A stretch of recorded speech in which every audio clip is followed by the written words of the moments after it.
Hello and welcome to Solo Playhouse.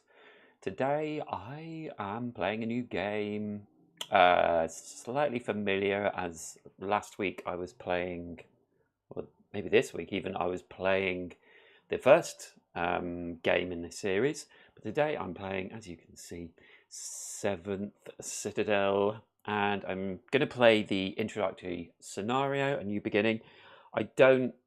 I know some mechanics of the original game, Seventh Continent, but I haven't played this yet very much. I had a little dip of my toe into the water of it, but apart from that, I haven't read any of the sort of the scenario introduction at all. I just went through some of the mechanics to make sure I wasn't completely inept on this first run through. Although, if you've watched my game playthroughs, you know that I might have to check some rules and maybe get some rules wrong as well. But that's all part of the fun. So, yes, 7th Citadel, a new beginning. And as it states in the rules, I've set up the cards. You can go and watch my unboxing, and I set up all the cards in the boxes as well. But this is how we start. So we have a bookmark, we have a book, we have lots of cards here, and some more cards over here. Definitely more cards than in Seventh Continent. But what's different from Seventh Continent is we start with a book rather than a card, and I believe we're gonna, well, I know because I've seen, we're gonna read some stuff as well. So I'll just zoom in on this book and we will get going. So here we go. 7th Citadel. So we have a picture of a coffin with a tree growing out of it with blood on it. There's a woman standing up, a picture of a woman on the coffin.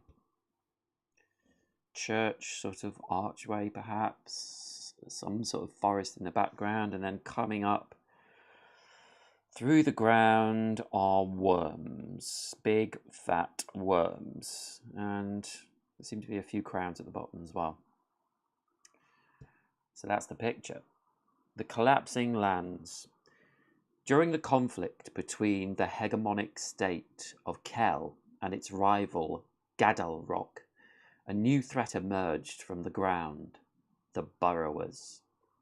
Under the command of a mysterious master, these enormous worms tirelessly dug out underground tunnels to the point that they caused the collapse of entire regions. Kel and the rebel cities of its protectorate had no choice but to call a truce and fight the creatures that threatened to engulf them. But the Kellian legions, just like the mages of Gadal Rock and the engineers of the Plans and Mechanisms Guild, proved powerless. All seemed lost.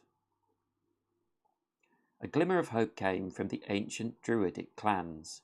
They renounced their sacred principles to create, with blood and forbidden incantations, plant abominations, the only effective rampart against the burrowers. Thus began the reign of the Necro-Druids. The War of the Worms has lasted for nearly 50 cycles, so one cycle equals 1 year, and has irreparably disfigured the world. Despite their best efforts, the Necro-Druids and what remains of the Kel Protectorate have been unable to stop the Worm Master, who remains unaccounted for. The collapsing lands, as they are now called, are drowned in a haze of dust thrown up by the burrowers. Plant monstrosities have spread, sometimes out of control, threatening the few surviving communities they were meant to protect. It is in a citadel, each Necro-Druid's seat of power, that you are now exhausting yourself to take care for those sacrilegious plant creations. As a slave gardener, you are waiting for one thing only: death, by accident or exhaustion, that will free you from this life of suffering. Okay, wow, bleak. And then we have an introduction. How long have you been in the Citadel? You have lost track of the cycles. The absence of a door at the entrance to your cell gives you a false sense of freedom within the tower, and occasionally leads you to forget that you are nothing more than a prisoner. You wake up to a bitingly cold morning, bathed in pale sunlight. Another long day of hard labour awaiting you at this sacred grove. One more day added to your interminable sentence, and one less left of your life. Who knows? Perhaps this one will be your last. Suppressing a shudder, you think of that apprentice gardener whose silly antics were a welcome source of amusement just yesterday. But now his mangled arm, torn from its socket, is fertilizing the plants to which he used to tend. The reckless boy had been clearing the ground next to a sardonyte, mistaking it for a rose of torment, without seeking assistance from a harvester. It has been drilled into you that the abominations created by the necro-druids protect the Citadel, and the remains of the Kel Protectorate from the borrowers. The belief is that one day they will help you win the war that has wrought chaos and decimated the once green and populous landscape. You have little choice but to place your belief in these stories, since you have not seen the outside world since your imprisonment. Hey, enough daydreaming. The ground trembles and rumbles more than usual. A sudden violent blast throws you to the floor, shaking the citadel of necro-druid Ninidazir to its very foundations. The southeast wall, with its dozens of cells, is torn asunder. Screaming prisoners can be heard over the thunderous collapse as they plummet to the chasm below. Somewhere beyond the clouds of dust and the creaking piles of debris, additional explosions and streaks of strangely coloured lightning flash across the sky. Amidst the acrid smoke burning your eyes and throat, you can see the faint outlines of the other prisoners rushing out of your cell. A shrill ringing fills your ears, and your heart beats so fast that you feel as if it might burst. You have no idea what just happened, but your instinct bellows at you to get out of here as soon as possible. Gritting your teeth, you tense your muscles, ready to run. Okay. Choose your... welcome to the introductory scenario of 7th Citadel. Choose your character. Each player chooses a character card from among those available behind the character's divider and places it in front of them on the table. They take the corresponding figure and the like-coloured life point counter. Okay, so there are 4 characters, but I think for ease of playing, I will play with the first one. They are similar, they have some differences, I think, in their action cards. Not massive ones, but obviously they make it slightly different, but I think we'll just play the first one. So we will play Arthur. Arthur remembers nothing before being imprisoned. With a mother that died during childbirth and no knowledge of a father, this made ideal criteria for being welcomed to the Citadel. A puny physique has proven to be an advantage on more than one occasion, whether tending to the furthest reaches of the sacred grove or escaping the mortal clutches of the snare creepers. Filled with energy and enthusiasm, Arthur's jovial personality contrasts with the taciturn character of the other gardeners. When falling asleep after another exhausting day, Arthur cannot help but think of the mysteries and dangers that await beyond the walls of this prison. And while knowing such optimism may be foolish and misguided, hope still glimmers. If you choose this character, you may take 1-5 card before starting this adventure. So we will do that. Card 1-5.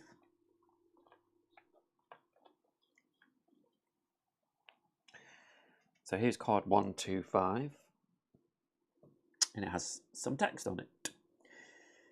You suffered a nasty wound in the sacred grove while clearing land near the noble's pit.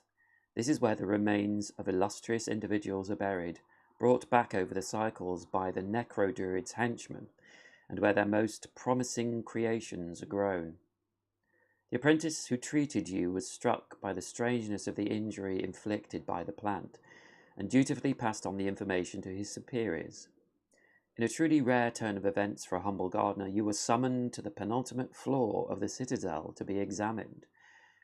While this meeting doesn't seem to have had consequences, you feel as though certain henchmen give you a persistent stare whenever you walk past them. While clearing land near the Noble's Pit. Okay, so we turn this card over. A strange mark. So this is an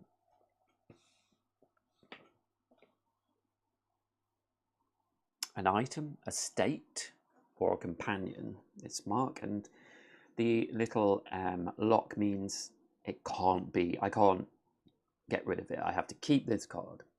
When you reveal a card in which an image resembling your mark can be seen, take a card whose number is equal to the number of your terrain card, plus 145, if it is available. Interesting. Okay, that's cool. I'll just put that off to one side. So we are Arthur. Each player takes from behind a character skills divider the 15 skill cards whose action icon contains the character's initial. Arthur takes the 5A cards. Okay, so we'll also take Arthur, and I think we'll be male. It can be male or female. And we have to take this figure as well.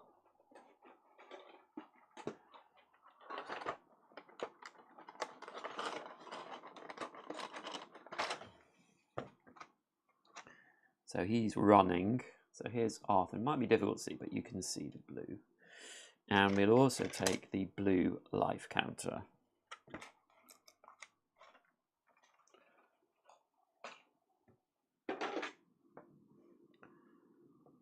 So the 15 cards with A on them.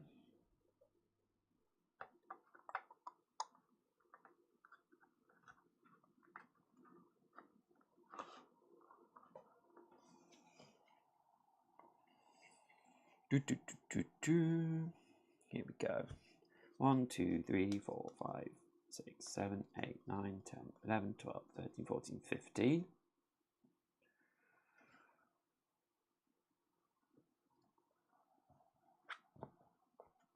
And then, note, there are subtle differences due to age, physical condition, and personality between the character's basic skills. Okay, so I presume I can run and etc. And plus 5 skill cards of their choice from among those with the letter X on them. So we have these cards with the letter X. So we can put all the others back.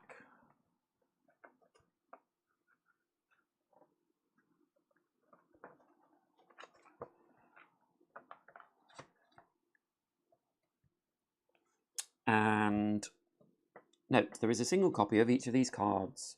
If multiple players want to take the same card, blah, blah, blah, then each player shuffles their 20 cards to form their action deck and places it next to their character card on the table. Okay, so here it says you are free to choose any orientation you like for your character. However, here are 4 possible orientations along with a list of the cards.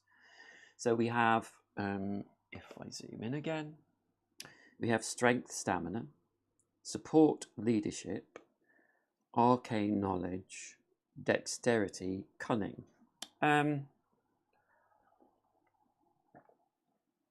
So I probably have some better stamina in here. So I think because I'm like a bit of arcaneness, I'm going to go for arcane knowledge. So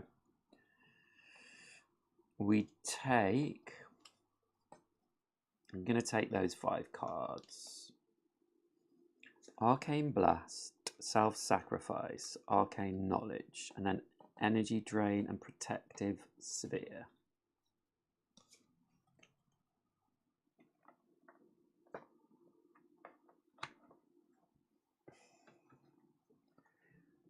So 1, 2, 3, 4, 5. So we'll add those to the 15 we have. And we'll shuffle them. I think I'll do a little...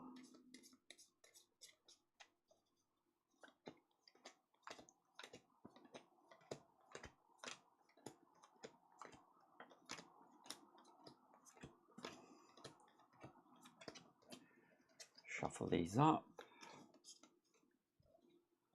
So in the original game, 7th Continent, you had a lot more cards. You had like 35, 40 cards.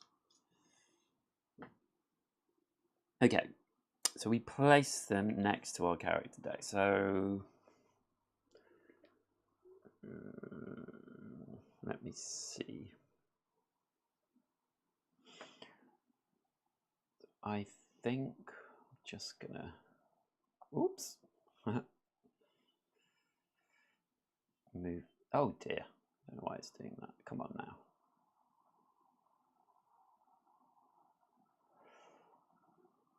I'm just gonna do a zoom in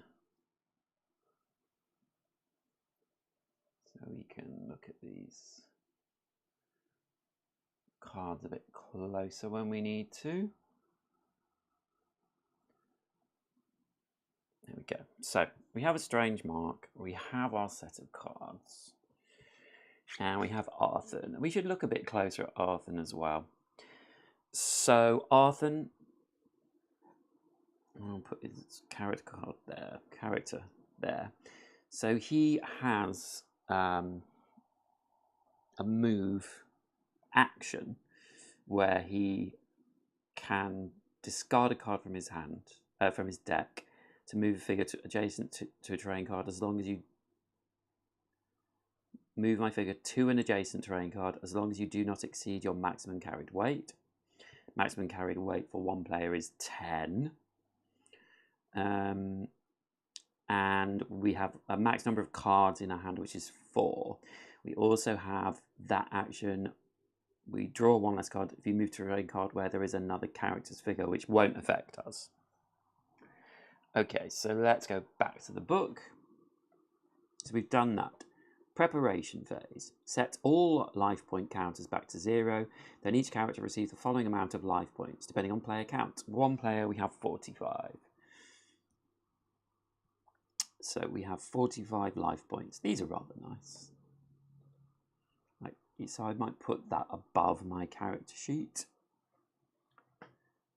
Each player draws 2 cards from their action deck to form their starting hand. So we'll draw the top 2 cards. And we've drawn 2 of our special cards, Arcane Blast and Self-Sacrifice. So we have some new symbols here, which we can use. For example, you can see here, if we had drawn this, we could use this symbol, which is, I guess it's an arcane symbol, to get a success star point, whatever. Also in the old game, when we drew cards, before we discarded them, we could always take one of those cards. Here, it's actually specified how many cards we can take, so it can be more than one, depending on the action. Okay, back to the book. Yeah, 2 cards. Take card 10, read the text on the back, and then put it into play to begin forming the board for each character's figure on that card. Place each character's figure on that card. So we will get card 10. I presume there's only one. Yeah. And here is card 10. Let's read it. Your cell measures barely 15 feet across. Your cellmates are shoving each other to get out before the upper floor collapses into your cell. On the other side of the room, opens into the void and to the chaos of the garden below, a definitive way out of your fellow inmates. whose exhaustion and despair have driven them to end it all. Wow. Dark. And we have our first part of the map. Now, there are no things saying we can put anything else around this, so we just have that card. We'll look at that more closely in a sec. Special rules. You cannot use the Citadel leaflet yet. Yeah, I know about that. Leave it in the box and ignore any effects mentioning it until further notice. You may not save the game in progress. So we can save this game, I think, only once per sort of one of these books. I think that's what it said. Tip. During this introductory scenario, you may obtain up to 7 Hope Reborn cards to be spent later to evolve your group on the Destiny page of the Citadel leaflet. Okay. Stop reading for now and place the bookmark here. When the game prompts you to read the epilogue below, read it after removing the bookmark. So this is where our lovely bookmark comes in. And I will place this down. So here we go. This is it. Starting the game. So we have 3 actions we can look at. This one is a search. So we're going through a draw. This one is a spot observe. And this one, which I'm used to, is go see visit. So that's kind of looking out of the open doorway that we had anyway. Yeah. So all of these are 0 as well. So 0 cards drawn from our deck. And we don't need any successes, so we can just do these. This symbol here means that we do this if there is a card there, and I think if there isn't a card there, that's fine.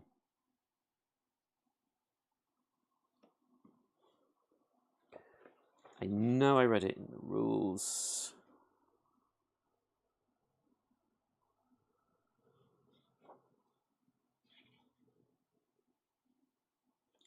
Somewhere. Oh yeah, here we go. When the number of the card you must take is followed by that icon, it means you need not do anything if the card is not available. Yep. Otherwise, you must immediately return. Yeah, otherwise you would return all past cards. So if the card's not there, we don't need to do anything. Let's look at this first. Let's do 12. We'll look. So we draw card 12. You walk to the back of the cell and stand at the ledge above the void. As you glance down to the sacred grove in the centre of the garden, a gust of wind nearly makes you lose your balance. Looking up, you are speechless at the scene unfolding before your eyes. A gaping hole has been torn in the wall of the citadel, which is now gutted. So we can see here. So that refers to the fact that we've done that action. You are shocked by this terrible sight, but a spark of hope awakens in you. Freedom finally seems within reach, so long as you can escape this place in one piece. Immediately after this is revealed, if an involved character has a card with the keyword cumbersome, which I do not, take 17 card. Otherwise, take 1 99 card. Okay, so we have quite a few 99 cards. So we have all these 99 cards. So I think I'll just shuffle them.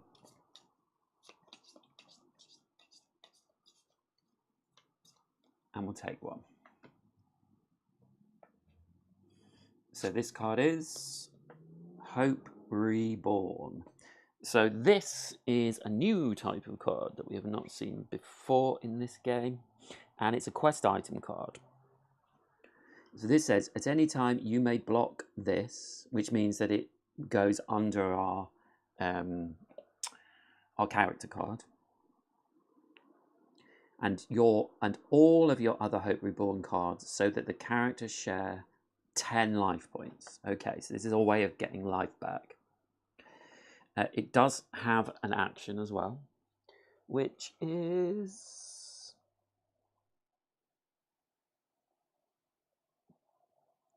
always takes me ages to find these. A think, compose yourself action. For free.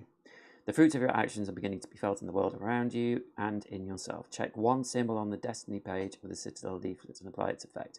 So we can't do this at the moment because it refers to the Citadel leaflet, which we do not have. So this card, I get these out.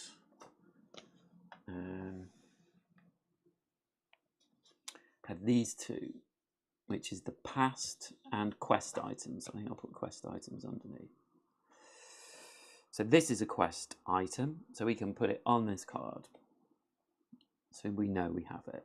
So we can use it to get some life if we need it. At the moment, we do not. Sorry, just had a...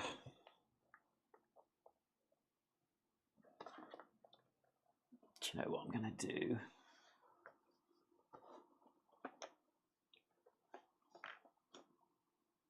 I'm going to do that.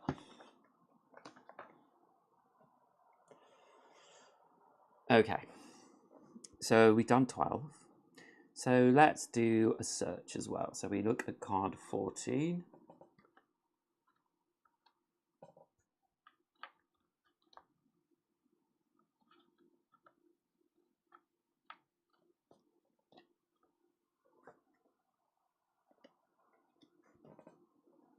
So, card 14.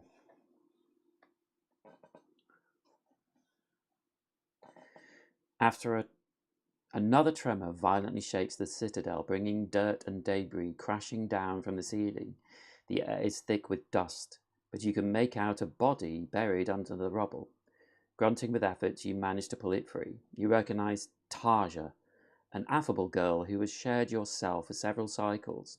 She is unconscious, her brown hair thick with blood from a nasty gash on her forehead. Bending over her, you can hear the faint sound of her breathing. Okay, so here we have Tarja.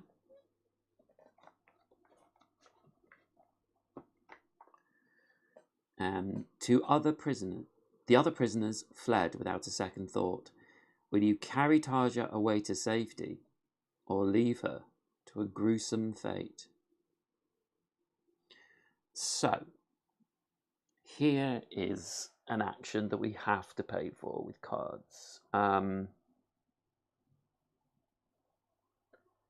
This is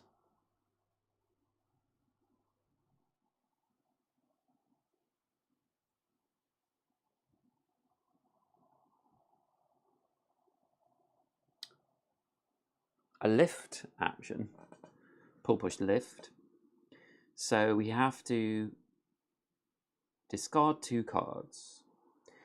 We don't need any successes, so we will do this automatically.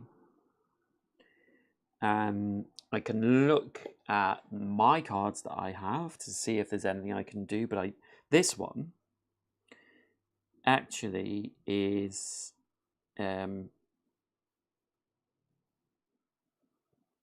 might be helpful. Self-sacrifice. So we would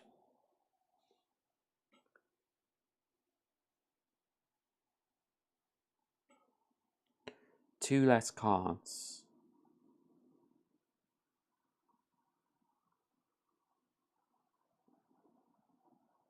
And then it would get blocked. I don't think I need to use this yet.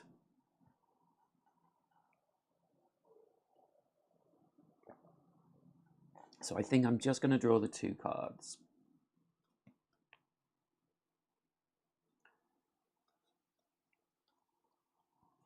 So We don't need any successes. We actually got 2.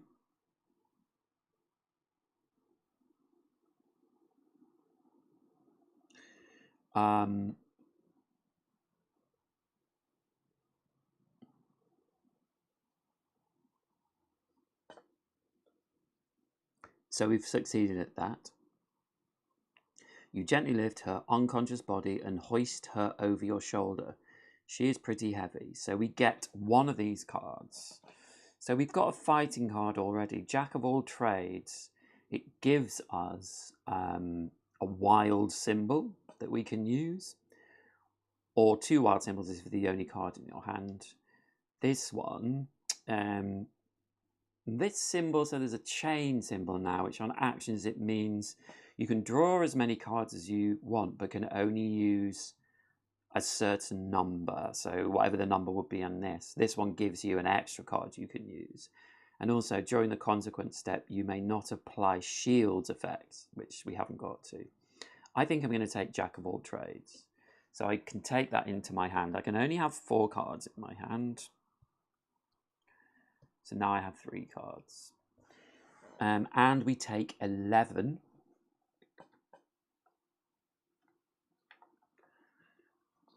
So card 11.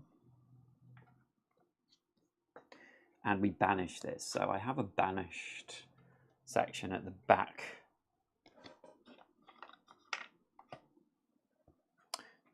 So we have card 11. You grit your teeth as the body over your shoulder grows ever heavier and your arm begins to spasm. If only you could be sure that Tarja would survive her wound. Rocks smash on the ground, sending fragments flying across the room. It's high time you made a run for it. So we have unconscious Tarja. So this is something we're carrying, a person.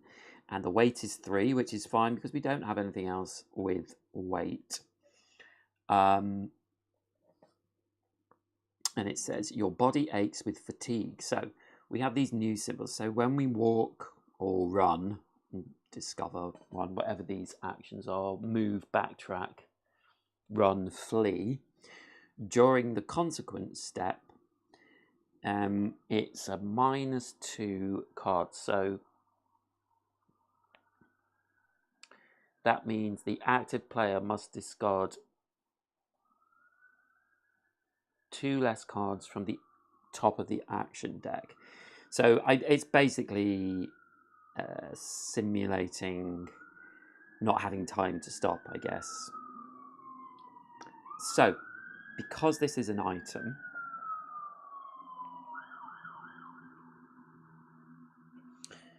we keep this with all of our cards. So it will go with a strange mark here. And that has the cumbersome. So if we'd been carrying her here, we would have got a different card. So now we need to get moving. So we're going to do 15. We don't need to draw cards.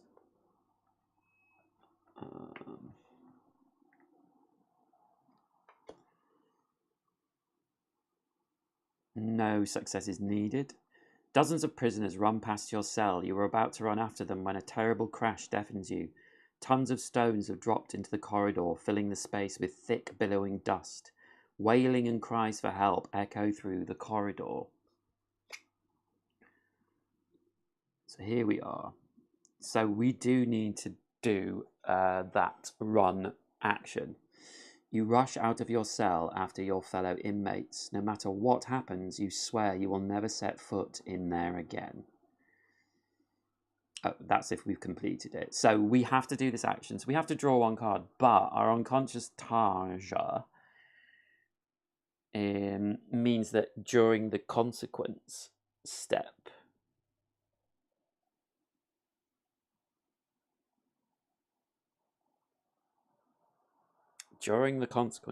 we draw 2 less cards.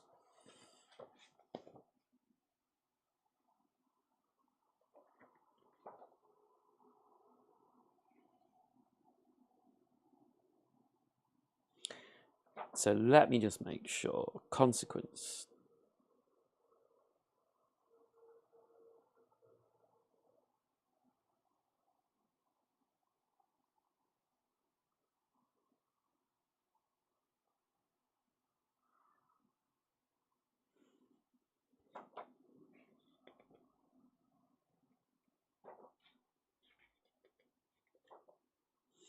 So I think what it means.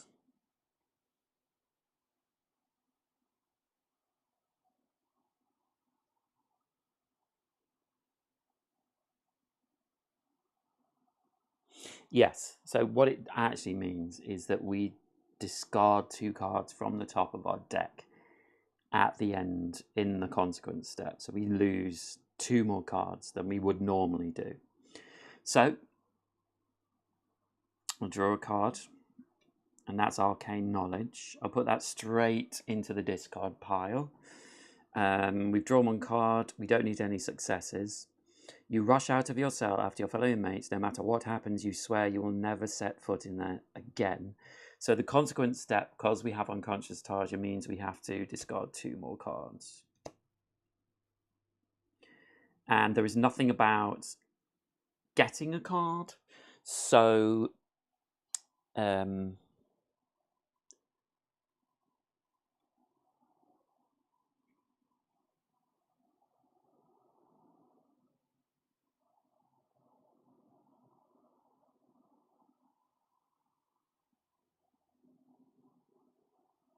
yeah, we don't get to keep any of those cards either.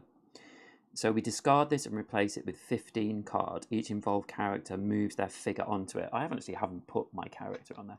So this goes into the past. It's discarded, so it goes here. And then we look for a 15 card, and I think, yes, it is this card here. So we should really be there. And this says, you enter the corridor that runs along the cell of the upper floor. The ceiling has collapsed on the north side, forever sealing access to that part of the citadel. Breathing heavily, with your eyes watering from the thick dust, you make your way forward. Okay, so now we have 2 cards. I'm going to move this up. And this is where we look at these cards. So they're like prison cell door cards. So we have these here. So I'm going to shuffle these.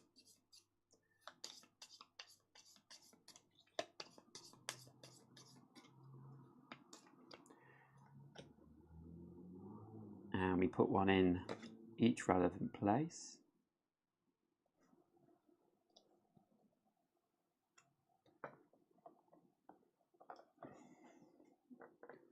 Okay.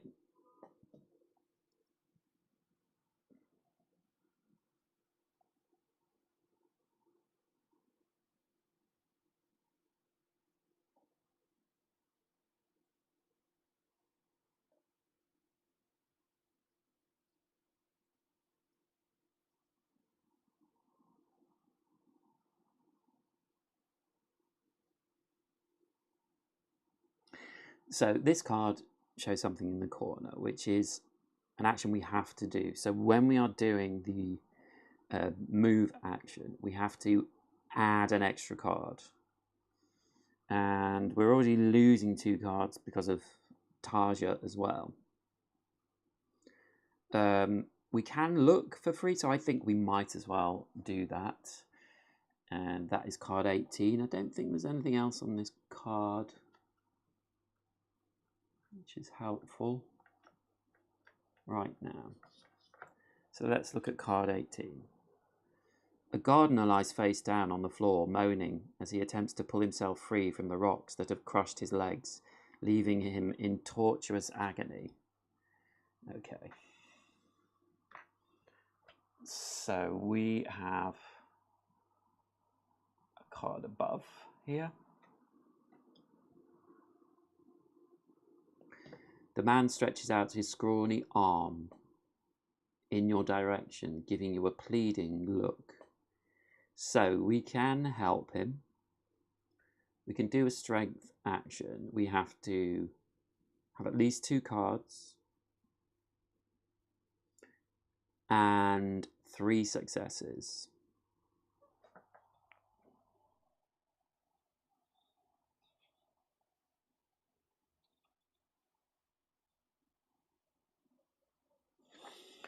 So if we did this,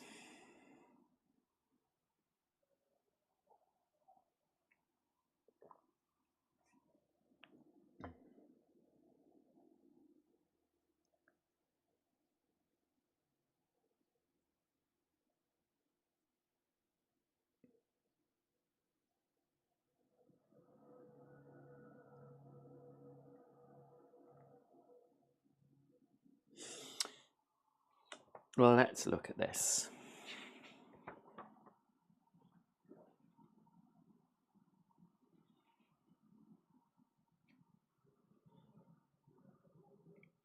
Three successes from 2 is quite difficult.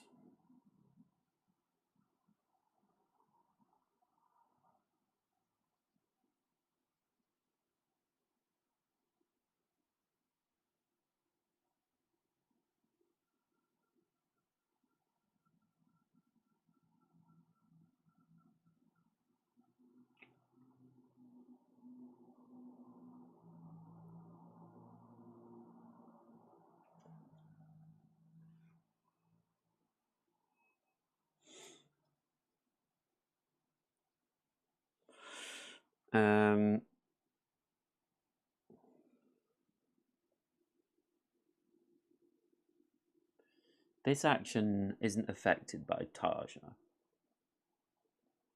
So we could...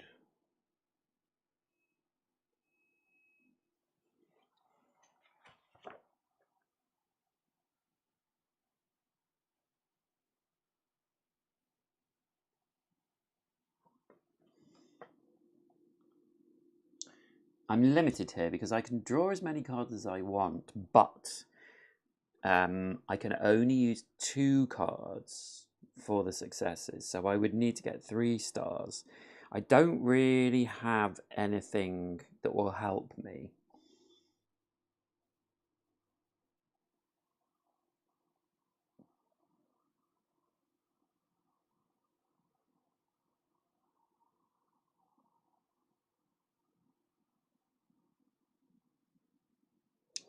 So I don't think I'm going to do it. I don't think I'm going to do it.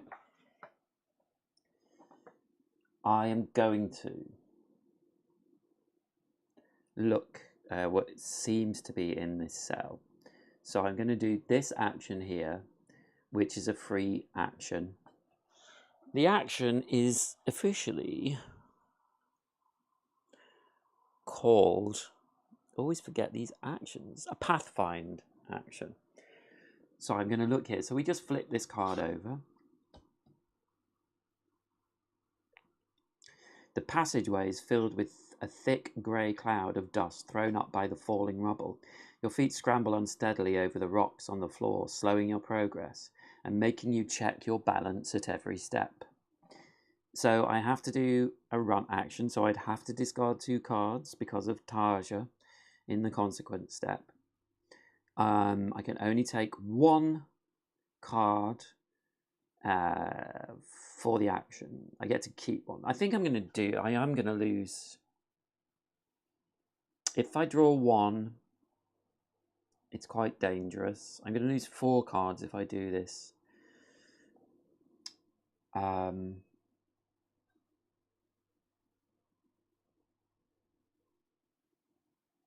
going to draw 2 cards for this.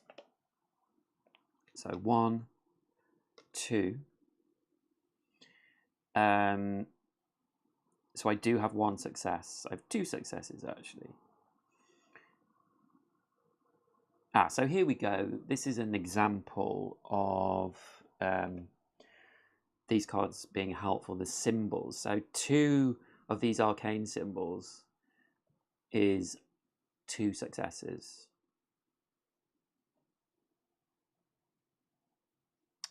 But obviously I couldn't use that now, but if I had that in hand, I could use that.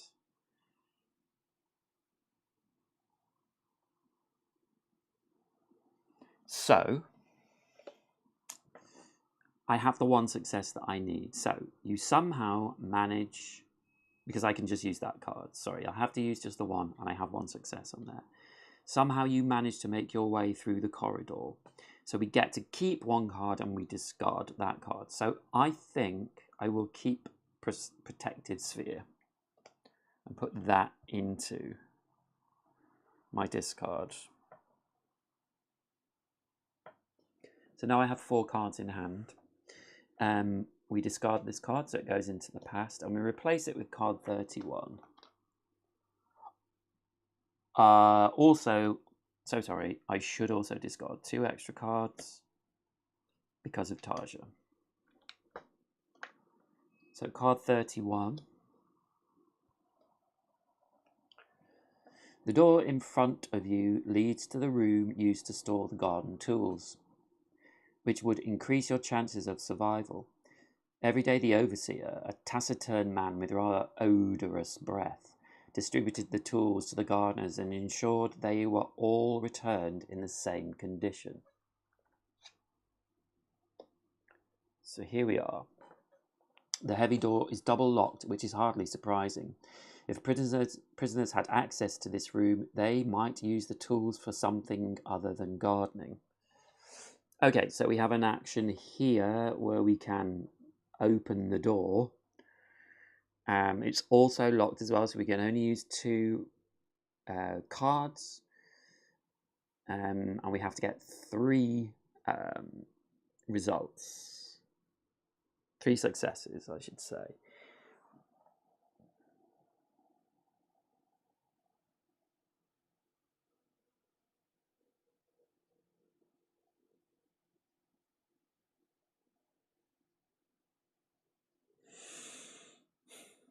We also have, with Protective Sphere, an action we can do, which is a new action to me. It's a cast a spell. So we can cast a spell.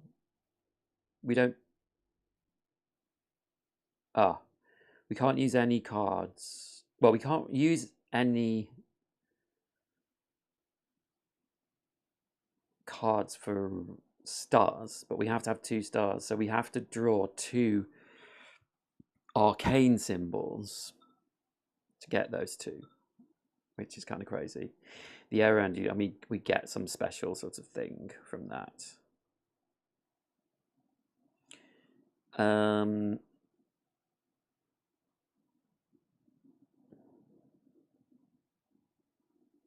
We could, of course, use these 2 cards to get that result, because these give us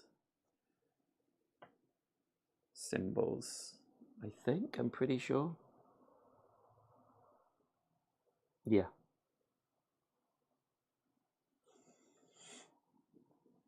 So the question is, do we want to do this? We need 3 stars.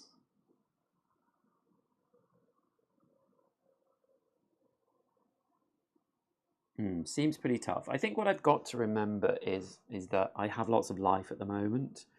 And although you want to, keep as many cards as possible, 3 results from 2 cards.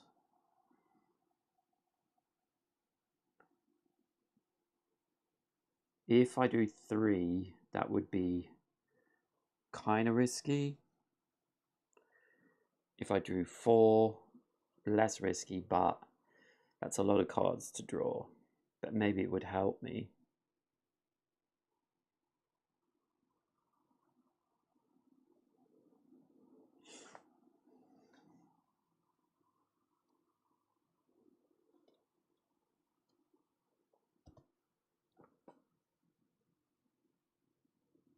These are both 2, 3. Using 2 cards to get the 3 results. I think it's better to go for this one. It might help me. I'm going to go crazy and draw 4 cards. 1, 2, 3, 4.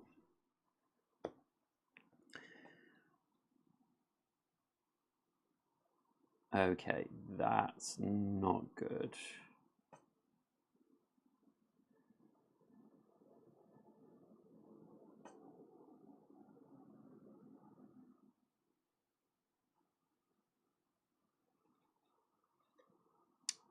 No, that's not good.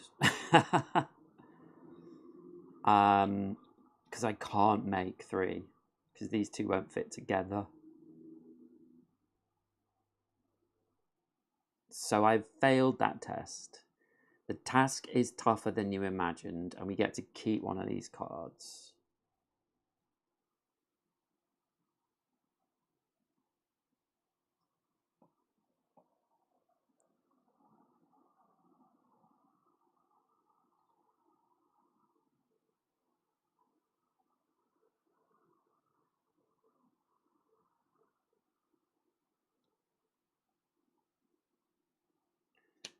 I think I'll keep inspiration, but I have to discard one of my cards.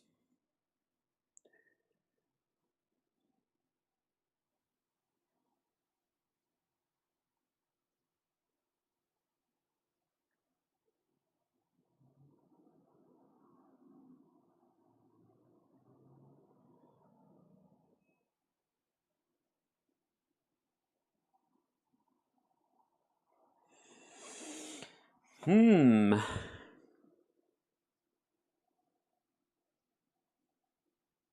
don't really want to discard any of these. I'm not going to take that card.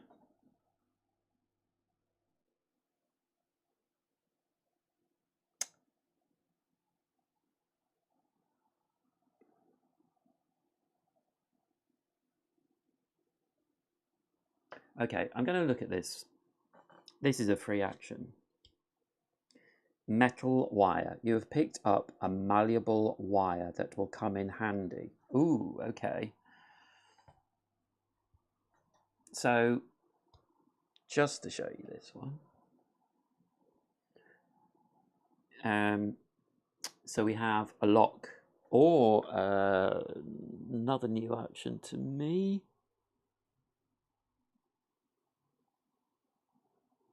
A craft repair action. So this adds a card to anything that we're using. So we could use it on the door. And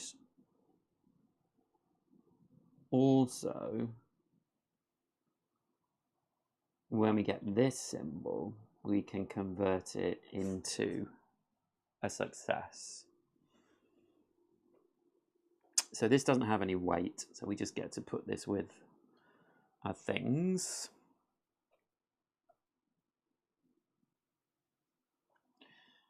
Okay, so I think going through my cards here.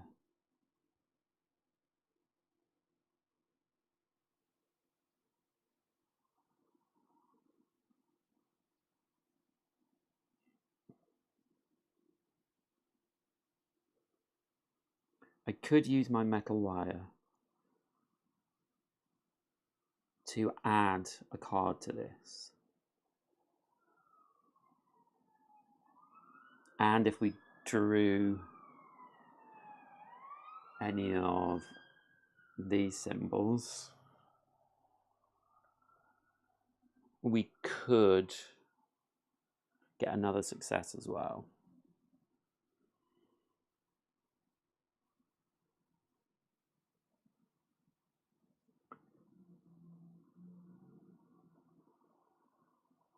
So we can definitely use 3 of these cards this time. How many cards have I got left? 1, 2, 3, 4. I'm going to draw 4. That is crazy. We can use 3 of them this time because of our metal wire.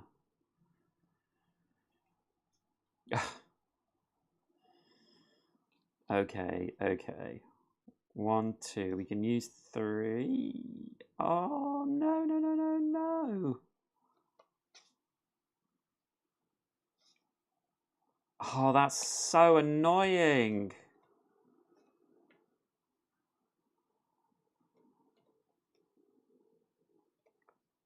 Oh, it's so annoying.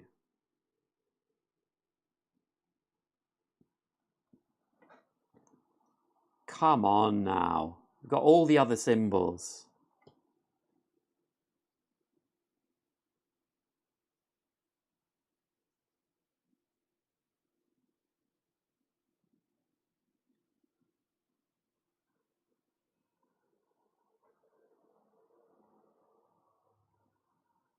Okay, I'm going to use Jack of all trades to give me one of those symbols, which is a wild, so I can use this here to give me another success.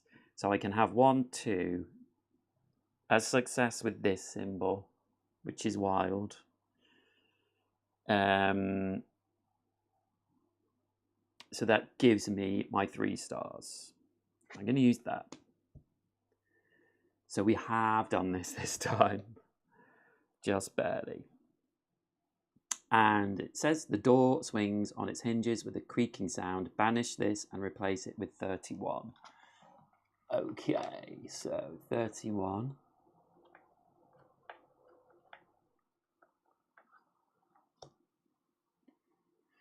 You push the door to the storage room where an earthy, damp stench fills the air.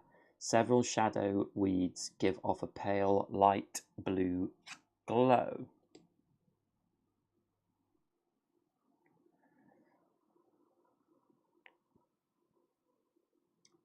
Okay, so we don't get to keep any of these.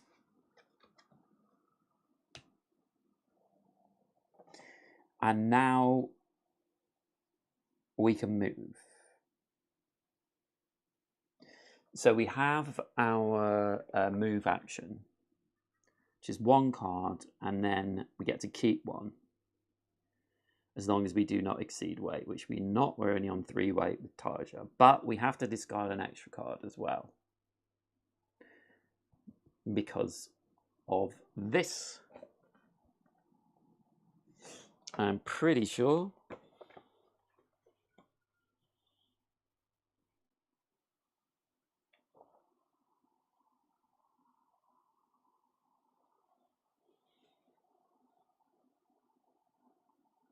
Yeah.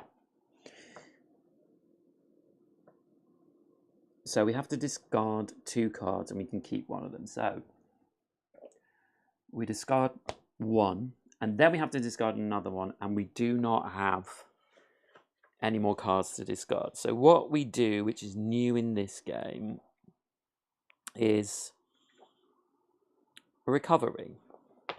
So your action deck represents your life force. When it becomes nearly depleted, it's time for you to perform recovery. At any time, you may perform a recovery to shuffle cards. Okay. So I don't have to reveal that. So I'll just change that slightly. To perform recovery, you must lose 1 life point for each 2 cards you choose to randomly take into your discard pile and shuffle them back into your action deck. You may not choose to lose more life points than you have in order to recover. Example, Ludovic wants to perform recovery in order to shuffle 8 random cards from his discard pile back into his action deck. To do this, he loses 4 life points. When you must draw or discard more cards than your action deck contains, draw or discard whatever cards remain in deck, perform a recovery, draw or discard the remaining cards. Yeah, so I could do it. So I'll draw that card, and then I think I can put back as many cards as I want. So let's say I'll do 10. So I'll drop down to 35 health, and we randomly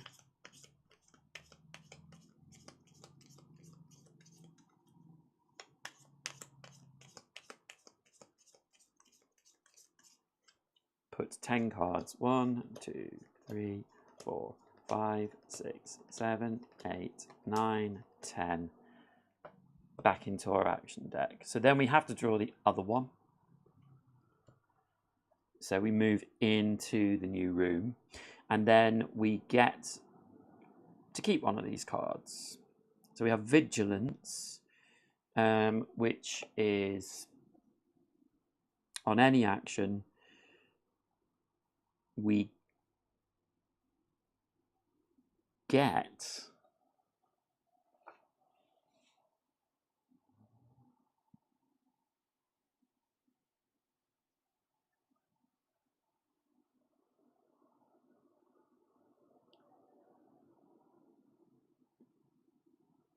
any of these symbols, we can get 1 shield. So if we get any of those symbols, we can get 1 shield. And this one on the double, you may not take the following action if you exceed your maximum carried weight. You move your finger on a terrain card that is connected to terrain card by an uninterrupted series of terrain cards. Discard one card from your hand.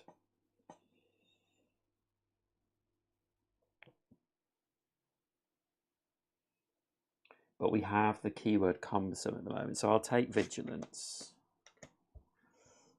Okay, so now we are in this room. So all these actions are free again. So we can look outside, 23.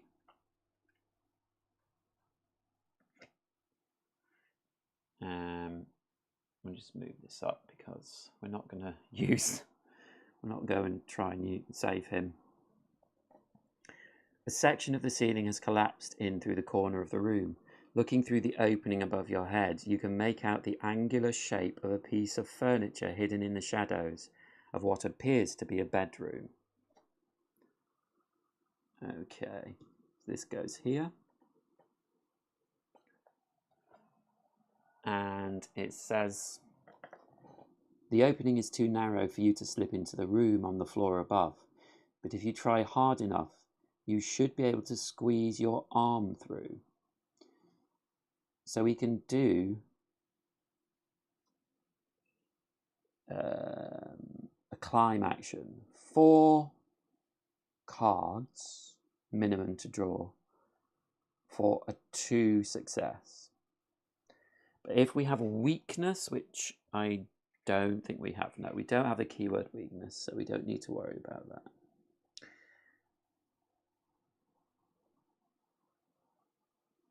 So I could put my arm through there. 4 cards for a 2 success. Climbing, I don't have anything, I don't think.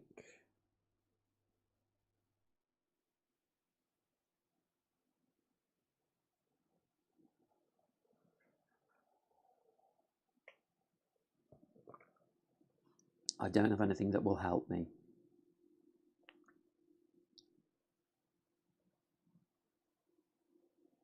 But I think I will try it. So 4 cards. 1, 2, 3, 4. Should get 2 successes. 2, 3, 4. So yes, we do have the 2 successes. Your hand touches what appears to be the leg of a reading desk. Feeling around, you find a book that has fallen on the floor. You manage to grab it with your fingertips before stepping down. Take 50 card and banish this. So that gets banished as well. And we take card 50. There are a few 50s.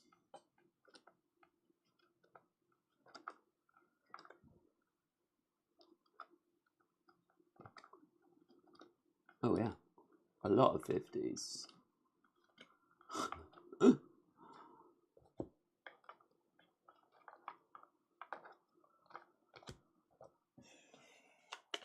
So I'm not looking at the front of these. I'm just going to mix them up.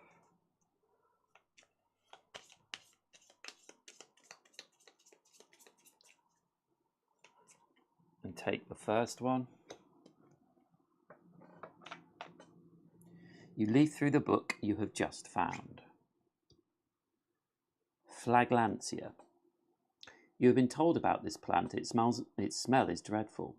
The taste of its fruits, abject. Yet it is undoubtedly one of the healthiest and most nourishing plants that can be found in the collapsing lands. If you want to take the following action, you must be on the same terrain card as this plant and block 1 card with the keyword companion. Okay, and it's a free action. You pick up as much fruit as you can carry to replant at the Citadel. +1 or +3 if you discard cooking pot card. Okay, that goes into our quest items. We certainly don't have anything to help me with that now.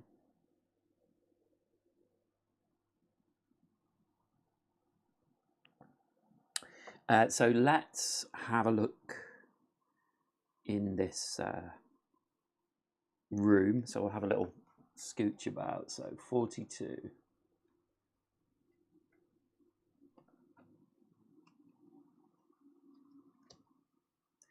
Several barrels stand against a wall, and a number of full hemp sacks lie on the floor. So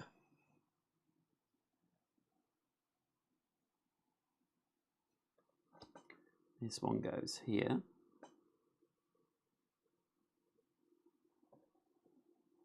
The barrels are empty. With a hard shove, you could roll one over to use as a support. Your attention is drawn to the bags, apparently filled with compost. Strangely, one of them seems to be quivering. Okay. I can't remember if I could take one of these, but I'll say I couldn't.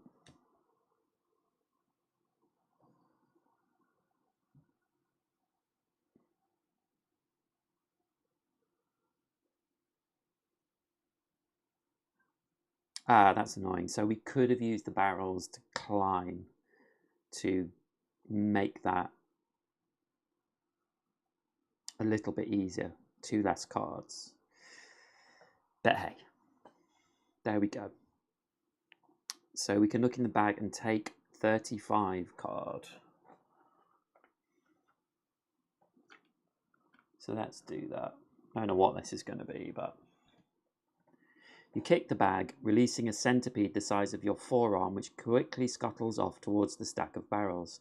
In one fell swoop, you seize it and slice its head off before it can bite you with its venomous fangs. It is still wriggling as you slip it discreetly into your apron pocket.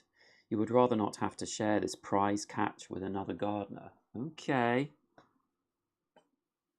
A shiny centipede. Your mouth is watering at the prospect of devouring this snack. Okay, so this is a what would they call it? A food?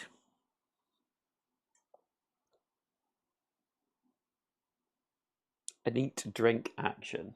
And one involved character may take up to 5 action cards from their discard pile randomly and shuffle them back into the action deck. And then we discard it. Okay, cool. So I... 1, 2, 3, 4, 5. I've got 5 cards left, so I can probably do that in a second. There's no weight to it, so it just gets some action cards back into my deck. So let's do this look 30.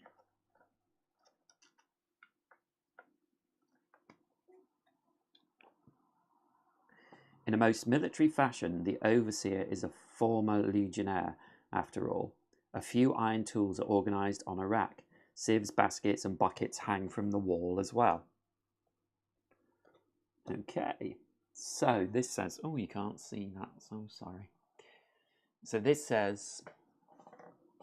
Spade, hoe, rake. You cannot decide. Which of these tools would be most useful? So as a free action, we can take one of these things. So 39.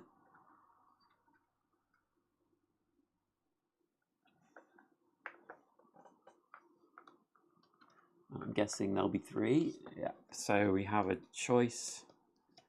Randomly take one of these.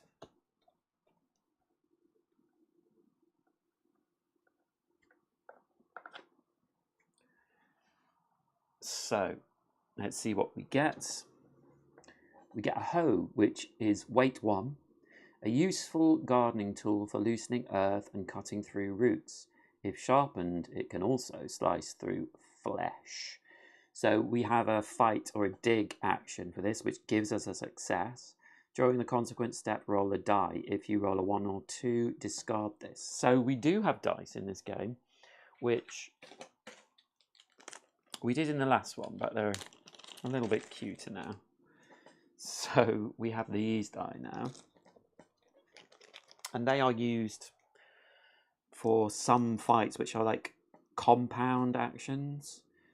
So they're still 1 to 6, but they've just made them a little bit nicer. So we do get to roll dice in this. So we have the hoe. So really do need to look at these, all these things. I'm going to use the shiny centipede, I know, at some point. But these do not add to our cards in hand. We can only have 4 in hand. But we can't have over the weight, so we would have to discard down cards that we're allowed to discard down from, which obviously Strange Mark is one of those, but obviously doesn't weigh anything. It's just a thing. It's not a thing. It's an idea. But now we have 4 weight, and we still have this woman on our back. What's her name? Tarja. Yep, still carrying her around. So that's good. We have got that. I guess we could do that action 3 times. There is no reason, I don't think, that we can't. The only reason is that they're going to add weight, but I think that's quite a good idea. So I will go back and do another 39 action. There's no reason why not. So I mix these up, so I'm just going to take the next one. And this one is an axe. So this is weight 2. Weight 2.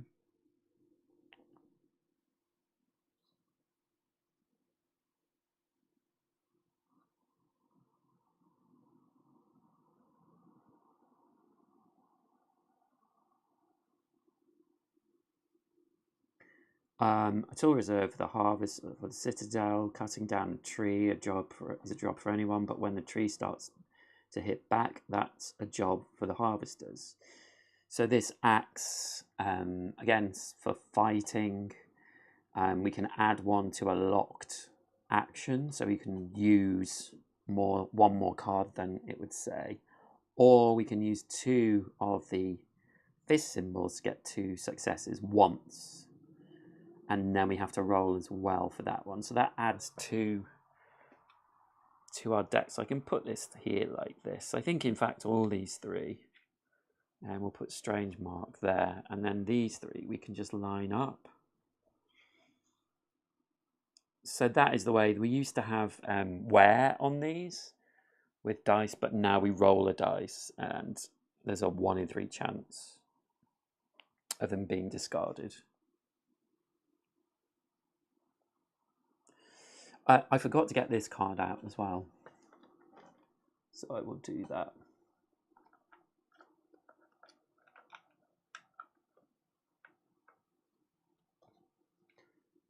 So this 19 card, you make your way down the corridor leaning against the walls to avoid collapsing with each new tremor. It is as if you know every slab, having walked these halls far too many cycles. At dawn to the garden, and at nightfall, exhausted, back to your cell. Strangely, you feel a mix of worry and relief as you walk through this familiar setting. By the end of the day, there will likely be nothing left of this place. So there we go. I really want to ditch Tarja.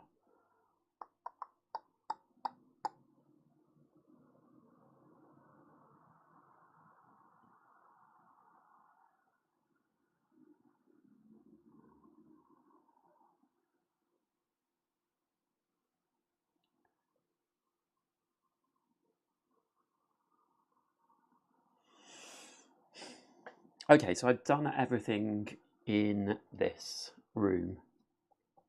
I could get the other weapon or whatever it is, but I think I've got enough. We've got a dig and we've got fight.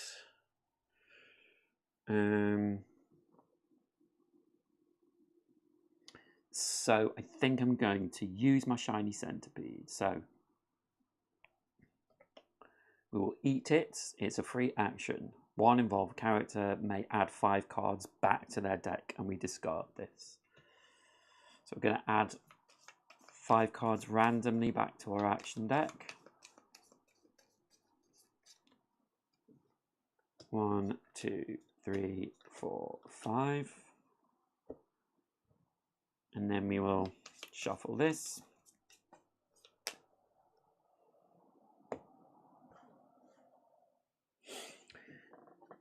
So then we're going to move. So we do have... Did we keep that? No, I didn't.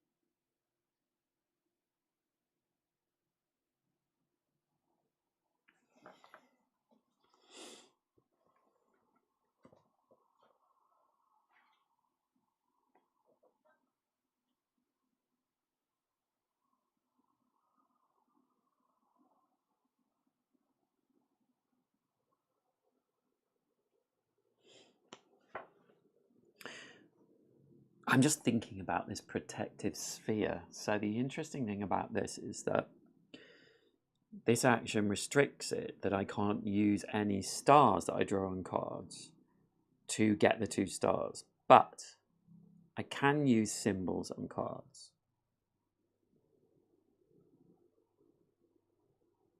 So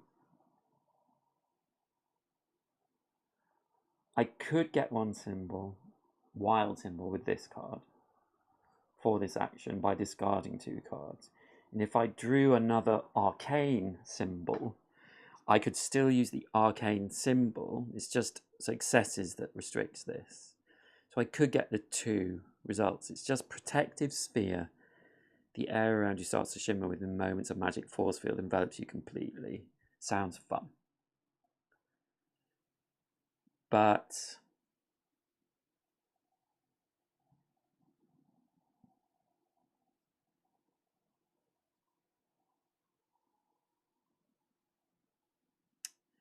it's just hard with Tarja on our back. We are going through cards, but I am going to move here. So we're doing our move action, which discards 1 card, which we can keep it if we want. And then in the consequences step, I have to discard another 2 cards because of Tarja. I can keep this, which is drop your guard, which is a fight action. I don't think I will.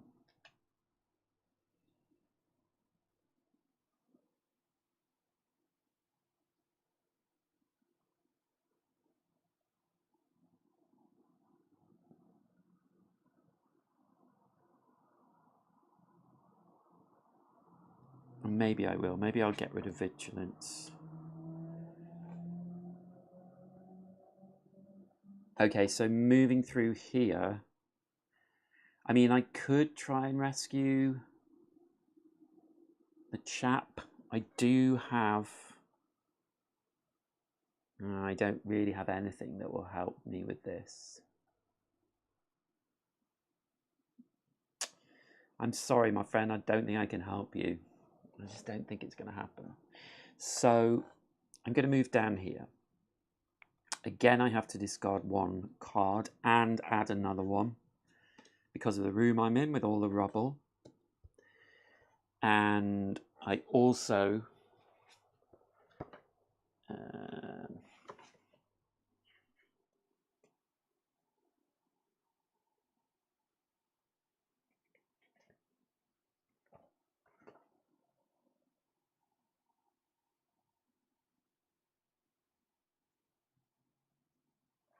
have to discard another 2 cards because of Tarja. And then I can keep one of these as well. So we have flight, which is another attack, which I don't think I need. Fortitude, you may apply the following effect during an action you are involved in, even if you are not the active player. 1 involved character may apply a wild or ignore discarding cards. Discard this. It's so difficult to know what to keep.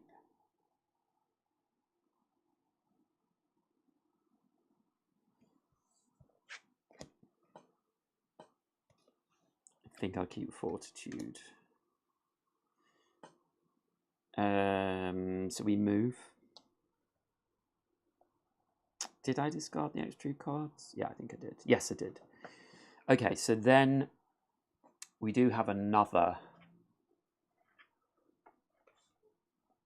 card here, which I should have put down earlier. So we have an action where we can look through here as well. So it's free, so let's do that. 36. So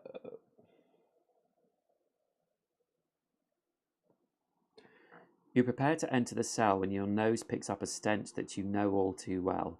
Your eyes dart around the room just to see for yourself. Ooh. Oh.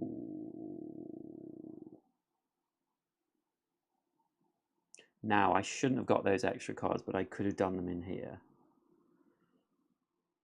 The branch of a gigantic jack fig tree has fallen into the cell. Several of its fruits have burst on the floor, releasing a powerful musky fragrance that makes you nauseous. As you back out in search of fresher air, the heady smell fills your body and mind with unexpected vitality. Immediately after this is revealed, each character on the active player's terrain card may return their You Are Exhausted card. Don't have one.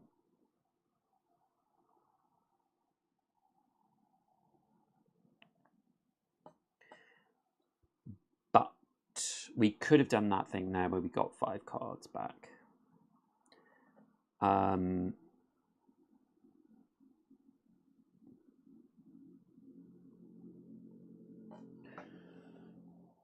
So now, because this card is here, any action we take, if we draw a strength fist card on a card, then we will get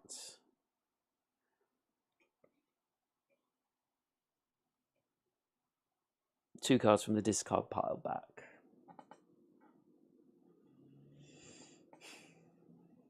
But I am running out of cards again. I've got 3 cards left. I do still have 35 life, so it's not too bad.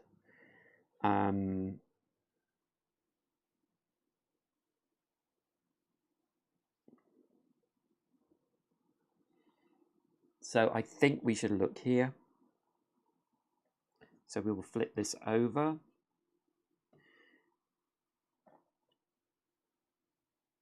So it says, another rumbling shakes the building, the ceiling begins to crumble and debris rains down on you. During the following action, the active player is whoever revealed this. So we have to do this action because it has that red squiggly line. This is a dodge action. We need to get 2 successes. So this would come into, I don't know how many cards with this symbol I have on. But I have 3 cards to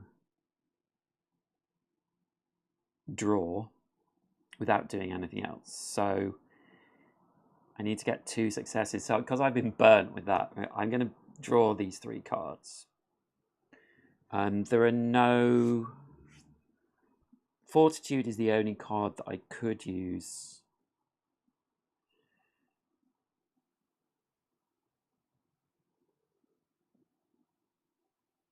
But probably not. So I've drawn 3 cards. So yes, we have 2 successes. And I've drawn the fist symbol as well. So I can put 2 of my cards randomly back into my action deck. So 1, 2.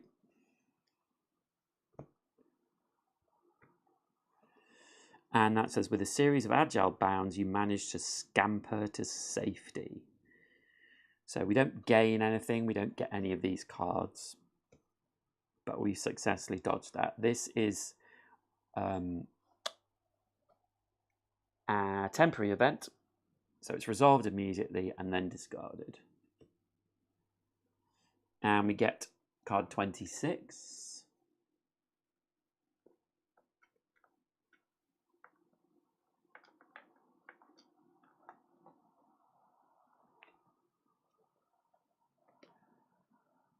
So card 26 says, a strange creature ambles aimlessly in the corridor. You slowly approach it with your palms open, showing that you mean it no harm. Distraught, it waves a piece of wood in your direction. Not seeing you back off, it tries to land a clumsy blow. Okay, so here's a fight.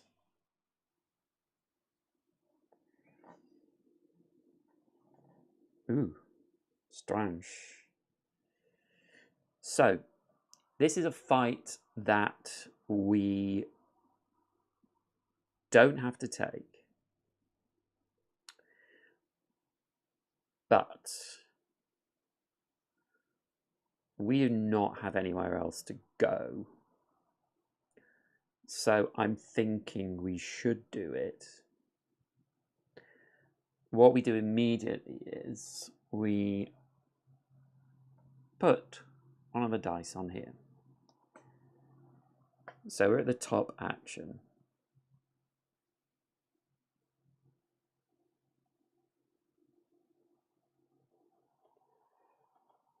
So we have to get 3 successes. But we also have things we can use. So we have an axe. But we can only use one item that has the same keyword.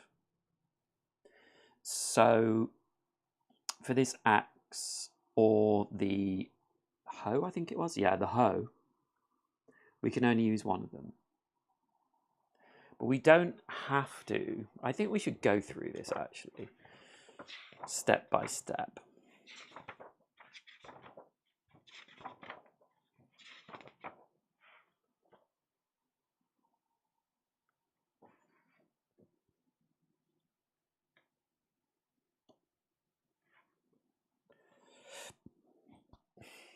So compound action example.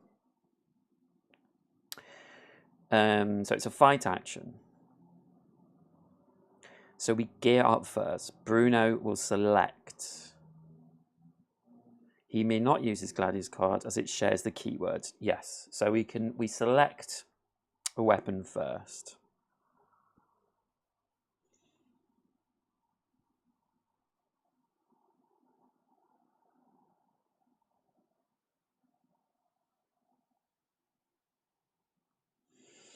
So with compound actions, basically, what we're doing is the number of successes we get will apply whatever. So even if we got 1 success, we would knock this down by 1 success. It would be 2 next time. So we can fight multiple times over, but there are consequences for that. So if we win the fight, we get to keep one of the cards we draw and we reduce the number. And if it goes down to 0, we go on to the second half of the compound action. But if we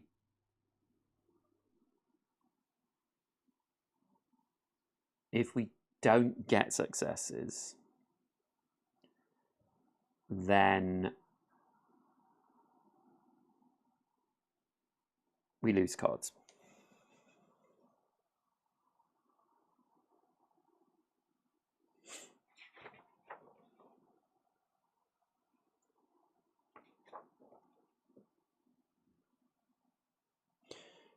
So, in this example, you need 4 successes for the action to succeed. Because of the action's chain effect, you may take into account the successes of no more than 2 reveal cards, in our case 1.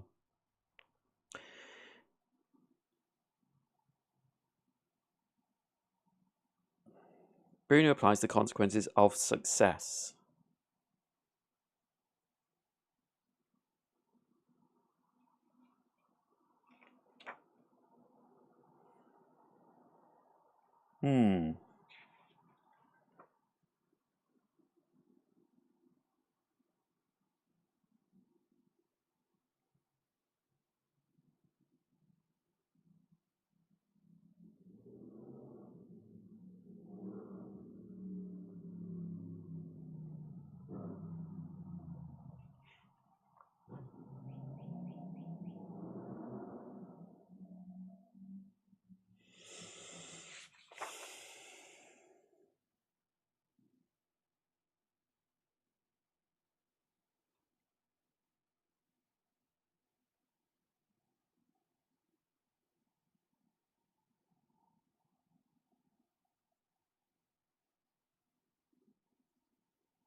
Yes, interesting. So I don't think I thought that this would lower, but I don't think it does if you don't get enough stars. You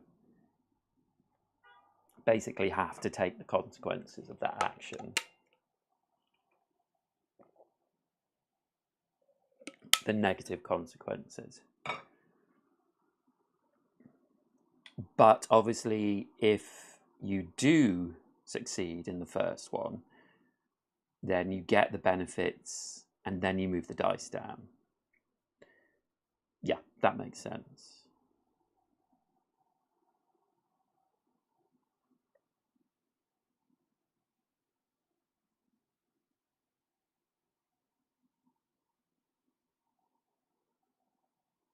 So to get 3 stars,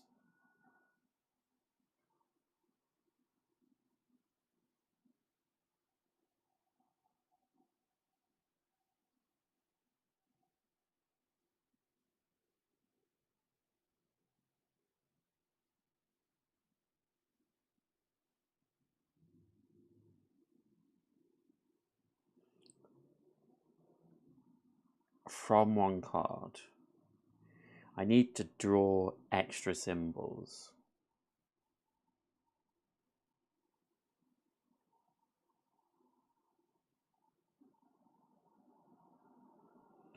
And probably draw an arcane symbol, which would give me 1 success. And I would get to keep an extra card. And that can be, this will be blocked, or we lose 2 more cards. So I probably block this, to be honest with you. So it would go under my card.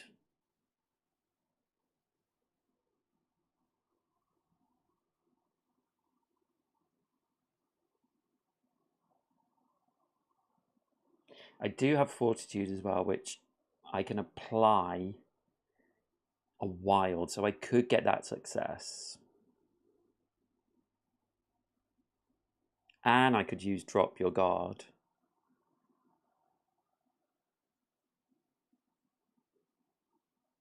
Okay, so I can actually get, if I used this, Drop Your Guard, and the axe,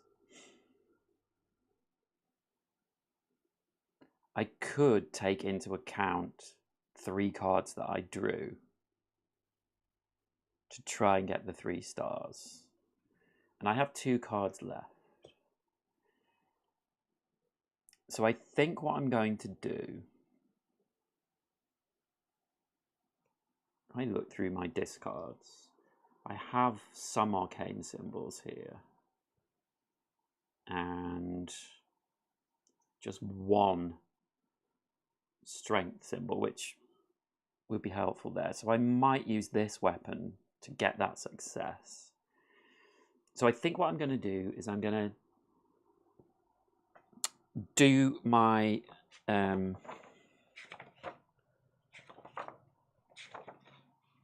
recovery action. So I'm going to go down by 10 again to 25. It's 2 cards, wasn't it? So it shouldn't have been 45, it should have been 40. It's 2 cards per life point. So I will go down to 35 now. And put another 10 cards back in.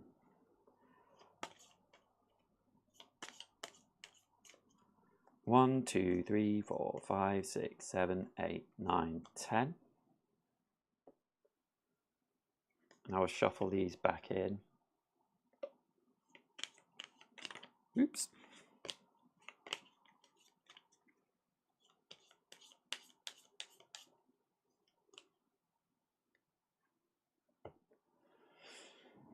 So,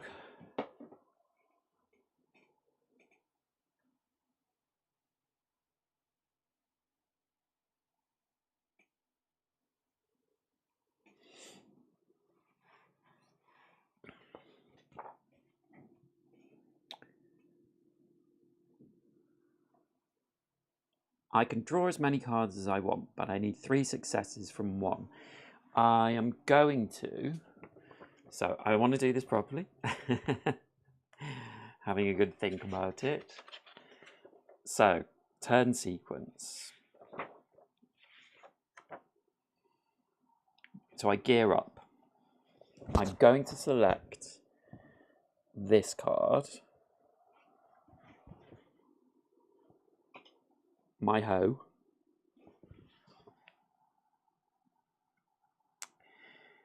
And I'm going to draw.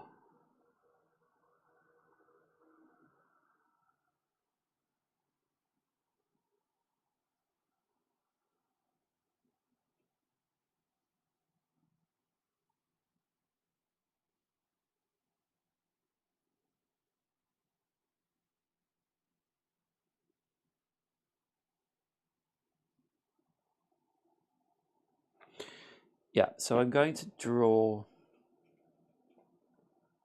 3 cards. 1, 2, 3. So then,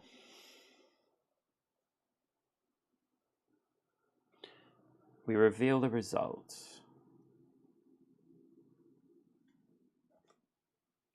So I have 1, 2 stars. And I'm using my hoe, so I get an extra star from that.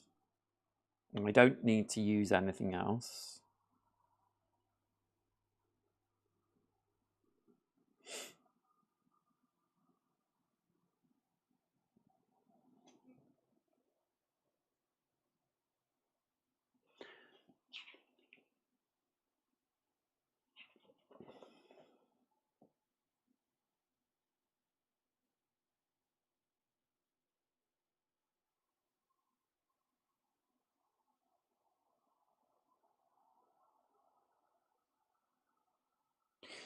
Yeah. So I got 1, 2, and 3 from my hoe. So I've been successful in doing that. So we get one of these cards, if we want one.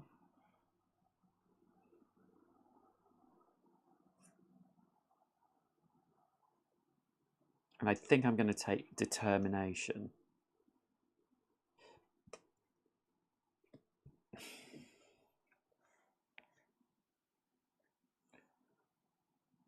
So I'm going to swap that out.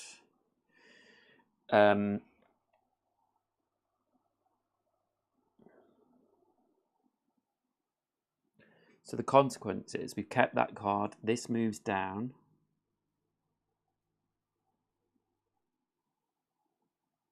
To 4. Now, what I have not done, which is fine, I should have used Drop Your Guard because I used 2 cards and I was only supposed to use 1 for the result, but I have Drop Your Guard, so I will discard that as well because that gives me 1 extra to use. And then also in the consequence step for hoe, during the consequence step, roll a die. If you roll a 1 or 2, discard this. So I will do that, and I did. So this gets discarded, unfortunately.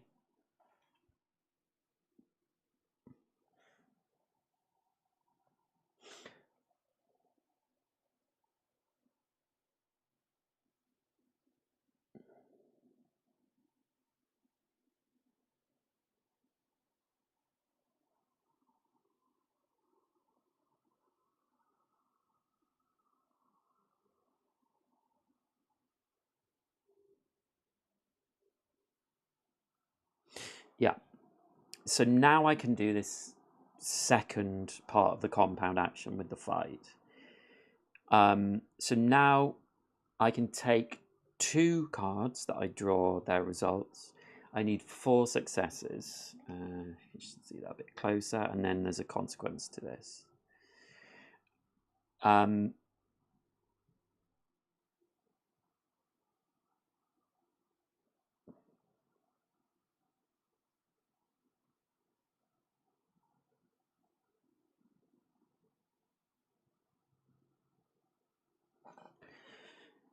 So 2 cards, but I can use my axe. So with the axe,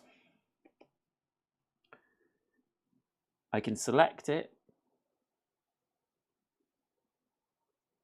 when I gear up, and I don't have to decide which one I'm going to use until the result is revealed. So, how many cards am I going to select? I need 4 results, so that is tough.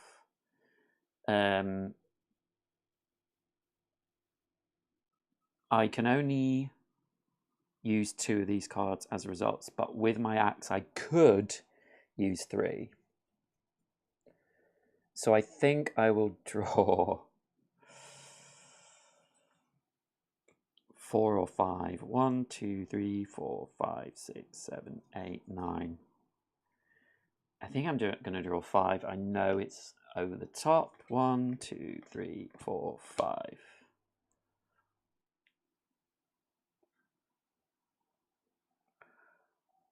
Oh, and I tell you what I will do as well, just to try and make sure. I have determination. So during the gear setup, I can discard this to get a success. So I have 1 success already. So we have the 5 cards. So we can use 2. But with my axe, I can add 1 more card into the mix. So I can use 3 of these cards. So 1, 2, 3 gives me 3 successes. With determination, I get 4. So I have successfully done this. So we banish this card. So we've done that 4. We banish this card and replace it with 26. I don't get to keep any of these cards. So this gets banished. We get 26, which is the gold version of this card. And this says, in the dim light of the corridor, you inch your way forward. You walk past a half-open door. Is this right?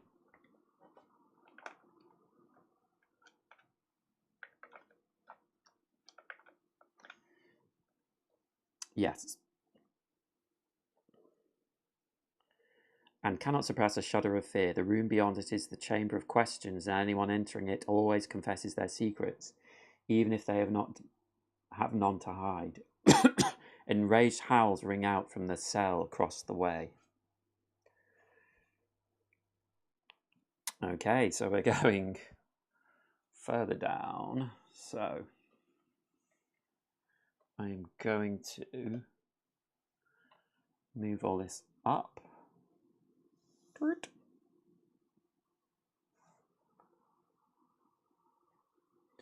So we're putting 2 new fog cards out.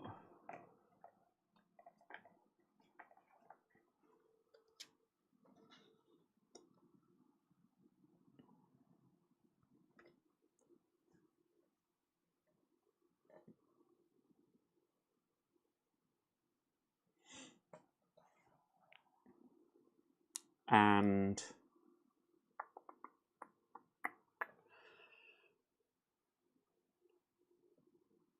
I think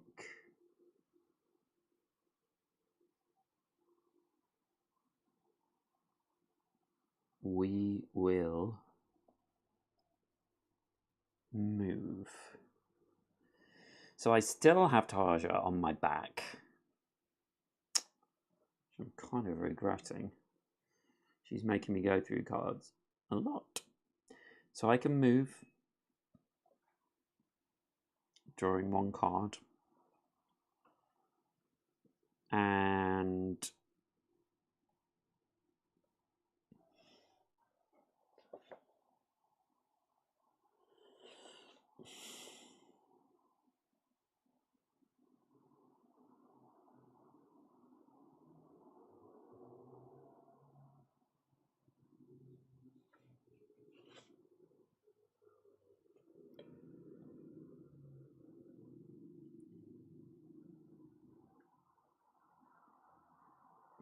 In the consequence step, because of Tarja, we have to discard 2 cards. I don't know if I can select one of these, whether they're in there.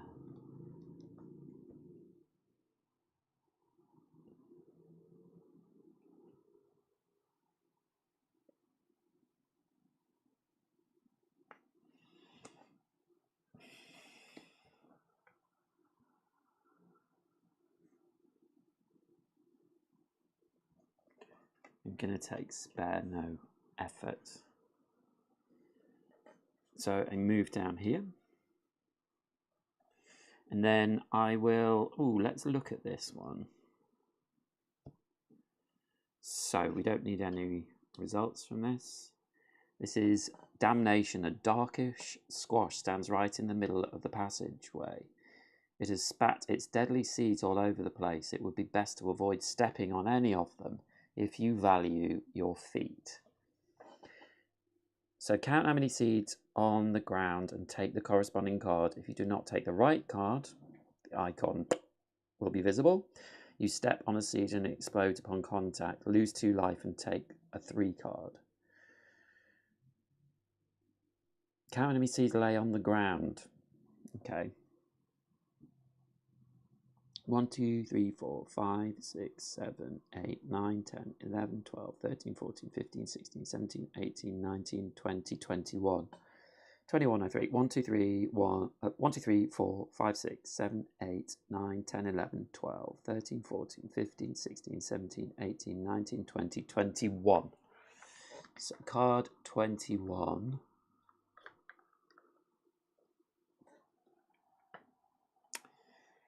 And it has this symbol on the back, so we know that it is right.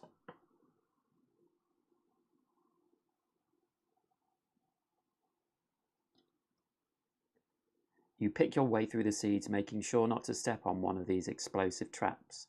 After passing through the obstacle course, you breathe a sigh of relief. Take 149 card and 150 card. Okay, so a 49 card.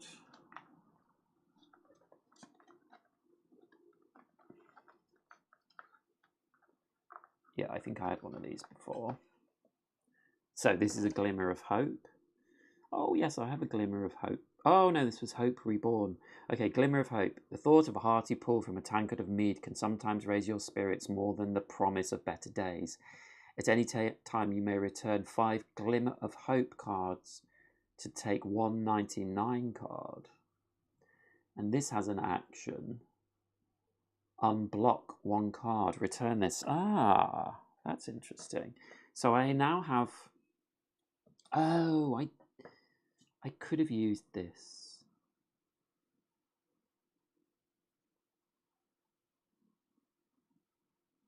No, I couldn't have used the Flaglancia. No. But now I have Hope Reborn.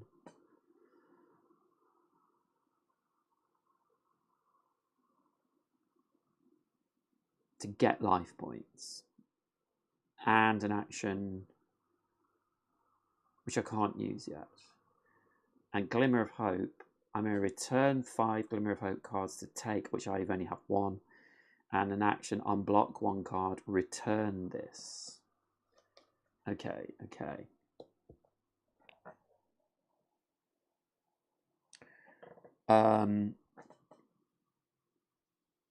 So yes, I took a 49 and 150. So are there lots of 150 cards? No. 150. When danger lurks, paying attention to small details is often what distinguishes the living gardener from the composted one. Okay. Oh.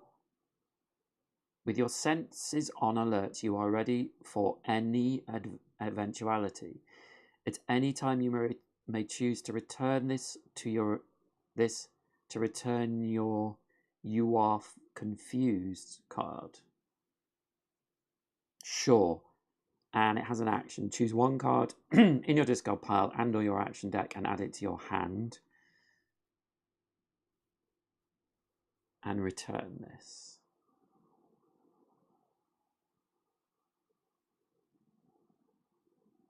So if we get confused, we can return this to return a you are confused card.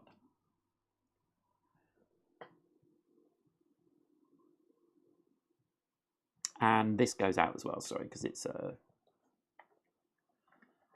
quick one. So we get 32.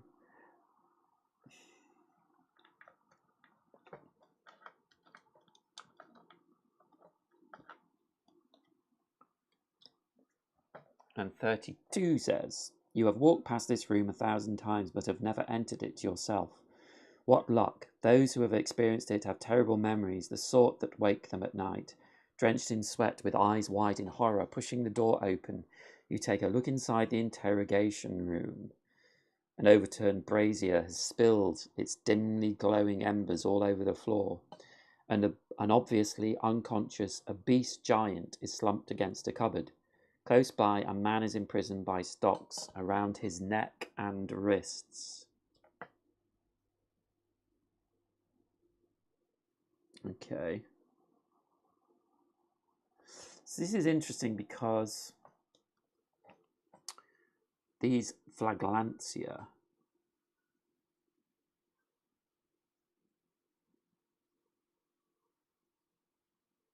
I could use here, but I have to have the keyword companion, and then yeah, it talks about the Citadel and all that sort of thing, which I don't know about. Okay. So there are plants in here, etc. Do you know what? I think I'm going to pause here because we're coming up to 2 hours. And I might come back to this later today, or I definitely will come back to it tomorrow. But yeah, it's super interesting. Like, because I played 7th Continent, I'm very much, which I think is the right thing to do, trying to not use all my cards, but I keep kind of forgetting that I have life. So this is our timer for, that. Whereas in 7th Continent, it was very much the deck itself was the timer, and then once it was run out, you were really in danger of dying. So I have that on my mind, but I think in a way you don't need to be quite as conscious with that. But I'm kind of finding this more involved. I thought this A New Beginning chapter would be quite sort of introductory, and actually the mechanics are still really interesting, and yeah, I'm really enjoying it. I'm just going to, before I go, I'm going to do this action. So this is obviously a listening action. Yeah, it's listen. So let's listen because it's for free. So 43. I have a feeling I'm kind of close to the end. And so maybe stopping here and just doing an hour later on. So we have 43. The savage howls grow louder as you approach the cell. Your instincts tell you not to peek in, your mind urging you to continue forward. Time is running out, but your curiosity gets the best of you. Approaching the cell door, you stop dead in your tracks, mouth agape in horror.